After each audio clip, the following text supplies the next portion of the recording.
Halo Indonesia. Berikut ini tata cara penarikan data peserta didik PAUD untuk calon penerima BOP bagi admin kabupaten kota pada aplikasi SIMDAK BOP PAUD di Kementerian Pendidikan dan Kebudayaan Republik Indonesia.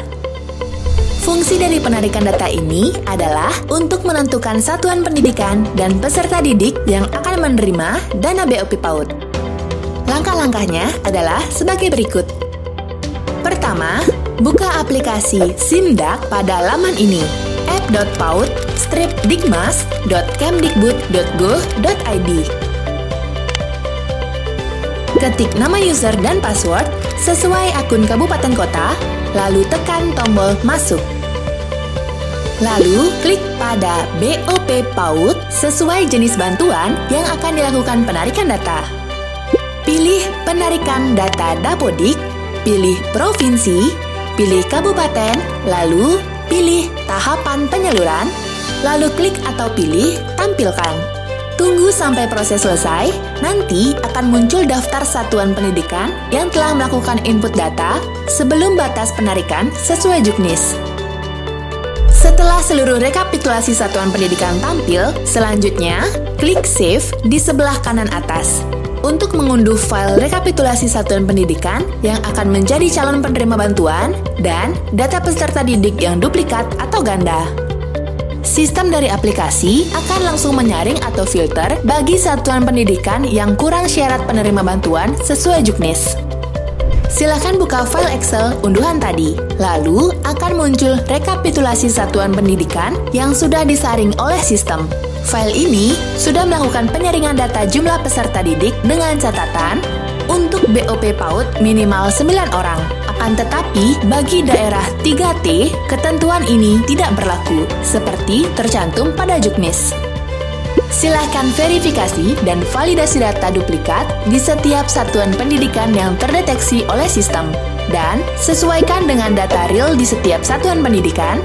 Apabila sudah proses verifikasi dan validasi, lalu hilangkan beberapa tulisan pada catatan yang ada pada file, atau silakan copy manual ke file lain sebagai lampiran surat keputusan penetapan satuan pendidikan penerima bantuan operasional penyelenggaraan atau BOP per tahap. Bagi Bapak Ibu yang berada atau termasuk daerah 3T, maka bagi satuan pendidikan yang tidak termasuk pada file unduhan dari aplikasi SIMDAK karena kurang dari ketentuan juknis, yaitu minimal 9 orang peserta didik, maka Bapak atau Ibu silahkan tambahkan manual satuan pendidikan tersebut untuk ditambahkan pada lampiran surat keputusan kepala daerah tentang satuan pendidikan penerima bantuan operasional penyelenggaraan atau BOP per tahap tersebut.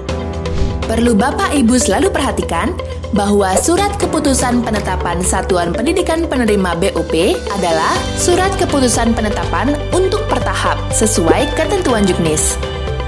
Apabila Bapak Ibu dari kabupaten kota sudah melakukan proses realisasi BOP, silahkan segera untuk melakukan pelaporan pada aplikasi SIMDAK. Caranya adalah: pertama, buka aplikasi SIMDAK pada laman ini, app.paud-dikmas.kemdikbud.go.id. Ketik nama user dan password sesuai akun kabupaten kota, lalu tekan tombol masuk. Lalu, klik pada BOP PAUD sesuai jenis bantuan yang akan dilakukan penarikan data. Pilih penyerapan BOP, pilih input penyerapan. Pilih sekolah, tunggu proses. Nanti akan muncul jumlah peserta didik sesuai data input Dapodik. Lalu, isi jumlah peserta didik sesuai penghitungan bantuan, pilih tanggal realisasi, lalu klik atau pilih simpan. Tunggu sampai proses selesai, nanti satuan pendidikan yang kita pilih tadi tidak akan muncul lagi pada tabel satuan pendidikan untuk input penyerapan dan langsung muncul pada daftar penyerapan BOP. Silahkan ulangi langkah-langkah tadi untuk melakukan laporan penyerapan satuan pendidikan lain, yaitu mengklik satuan pendidikan, isi jumlah peserta didik sesuai bantuan, dan memilih tanggal realisasi, lalu simpan, sampai semua satuan pendidikan yang mendapat BOP terekap pada penyaluran BOP. Apabila sudah tampil pada penyerapan BOP, maka satuan pendidikan sudah bisa melakukan input laporan penggunaan dana pada aplikasi SIMDAK. Bagaimana Bapak Ibu? Mudah bukan?